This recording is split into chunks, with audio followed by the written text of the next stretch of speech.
మహిళలకి రక్షణ బాగానే ఉంది. వైసీపీ వాళ్ళు ఎక్కడ సేవ దొరుకుతుందని చూస్తున్నారు. దానిలో మాకు ఏదో ఒక ఇన్సిడెంట్ జరిగిందని చెప్పి దాన్ని ప్రాపగాండ చేస్తున్నారు.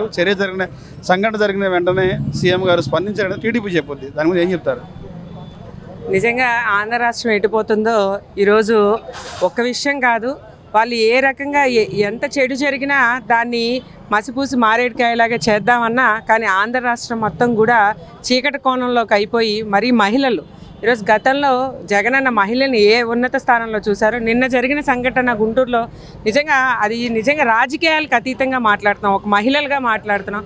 ఒక మహిళను వివస్త్రణ చేసి అది అక్కడ ఒక టీడీపీ గూండా డబ్బులు ఇవ్వలేదని ఆ వివస్త్రణ చేస్తే కనీసం ఎమ్మెల్యే కానీ అక్కడ హోమ్ మినిస్టర్, నిజంగా ఆంధ్ర రాష్ట్రంలో హోమ్ మినిస్టర్ మహిళ అనే గుర్తింపు ఆమెకు ఉందో లేదో కానీ కనీసం ఒక మహిళగా కూడా అక్కడున్న ఎమ్మెల్యే కానీ హోమ్ మినిస్టర్ కానీ స్పందించకపోవడం నిజంగా బాధాకరం. ఇవన్నీ మీ ఆంధ్ర రాష్ట్రం గమనించుకుంటుంది.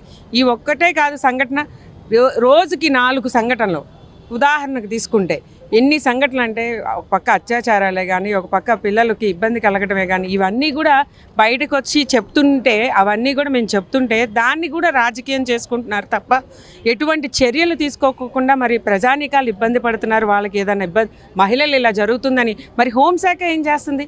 మరి మహిళల పట్ల ఇన్ని జరుగుతుంటే మరి నిజంగా ర్యాంకింగ్ ఆంధ్రప్రదేశ్ పోలీస్ ర్యాంకింగ్ 26వ స్థానానికి దిగజారిందంటే దానికి కూటమి ప్రభుత్వం ఏ విధంగా పనిచేస్తుందో దానికే నిదర్శనం. మరి ఇలాంటివి ఇన్ని జరుగుతున్నా మరి ఎటువంటి స్పందన కూడా లేకుండా అంటే మహిళలు లేరా? మహిళల పట్ల మీకు ఆదరణ ఆ రకంగా, గౌరవం ఆ రకంగా ఉందా?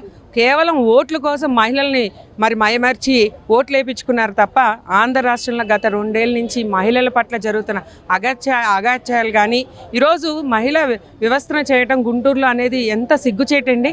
ఒక మహిళ ఎమ్మెల్యే కాన్స్టిట్యున్సీలో ఉండి ఆమె అనుచరుడు ఈ రకంగా చేస్తే కేవలం ఒక సస్పెండ్ నోట్ ఇచ్చేసి మా పార్టీ కాదని దులిపేసుకుంటామే తప్ప ప్రజానీకం అక్కడ ఇబ్బంది పడింది. ఆ మహిళలకి ఏ విధంగా సహాయపడగలం, మహిళల పట్ల చర్యలు ఇలా జరుగుతుంటే వాళ్ళ పట్ల చర్యలు ఎలా తీసుకోవాలి అనే ఒక ఆలోచన లేకోకుండా దాన్ని కూడా రాజకీయం చేసి పార్టీ పరంగా మాట్లాడుతున్నారంటే మీ ప్రభుత్వానికి సిగ్గుచేటది. నిజంగా మీరు ప్రభుత్వం నడపడం చేత కాకపోతే జగనన్న లాంటి నాయకత్వం చేసిన 5 ఏళ్ళు ఏదైతే వాళ్ళు ఇచ్చిన పథకాలని కాపీ చేయగలరు కానీ నాయకత్వాన్ని కాపీ చేయలేరు. తప్పకుండా 2029లో జగనన్న వస్తారు. మీ అందరికీ కూడా శిక్ష పడే విధంగా జగనన్న నాయకత్వంలో అందరం కూడా మేము ముందుకు వెళ్తామని చెప్తూ సెలవు తీసుకుంటాం.